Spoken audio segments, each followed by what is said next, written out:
Pincer movement, coordinated with the Chinese First Army drive on Lashio, British troops advance on Mandalay. Sikhs, Punjabis, and Gurkhas of a predominantly Indian division strike toward the city in heat which exceeds 130 degrees.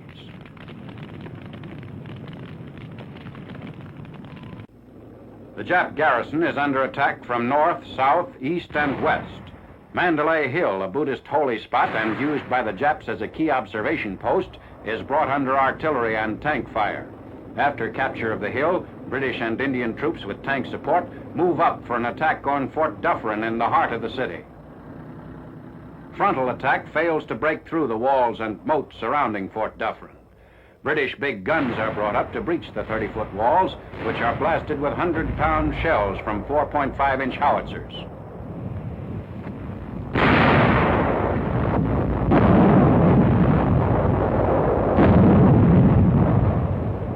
A battalion, supported by tanks firing point blank at the main gate, smashes against the fortifications. Japs, holed up and barricaded behind the wall, drive the attackers back with machine gun fire. Several of our tanks are knocked out in the action. Flanking movements feel out weak points in enemy positions. The last remaining center of Jap resistance in Mandalay, the fort is fanatically defended in a 12-day siege. Fall of Fort Dufferin and Mandalay takes place 20th March after almost 3 years of Japanese occupation.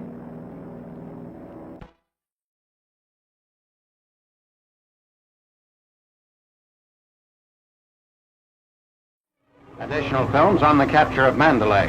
Thunderbolts and RAF Hurry bombers strike at Japs entrenched in the strongly fortified walls of Fort Dufferin. The fort successfully withstands a 12-day siege.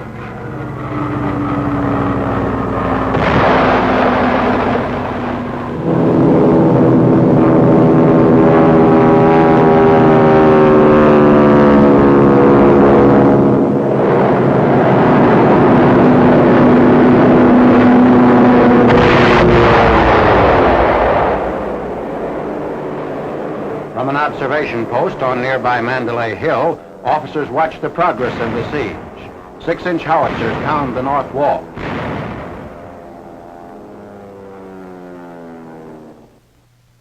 RAF and AAF officers, including Major General T.W. Reese, commander of the 19th Division, meet near a racetrack grandstand about 700 yards north of Fort Dufferin. From a pagoda on top of Mandalay Hill, the officers inspect enemy emplacements.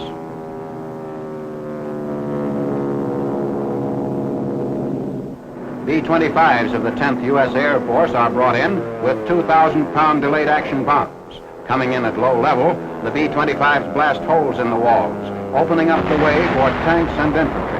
Occupation of the fort is accomplished 20th March.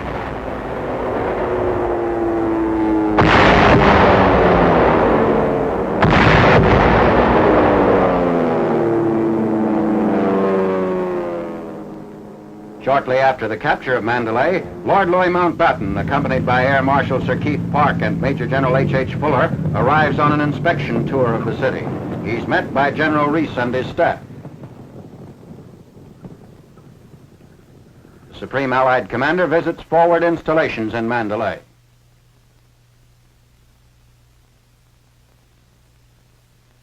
Lord Mountbatten and his party drive to Fort Dufferin. They pass through an opening in the 30-foot thick wall.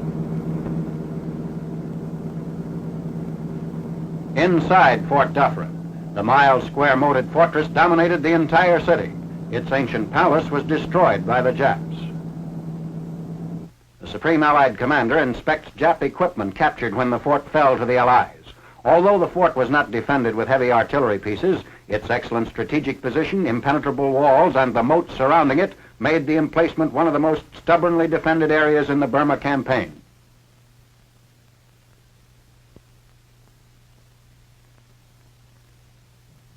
The top of the wall equals the width of a city street.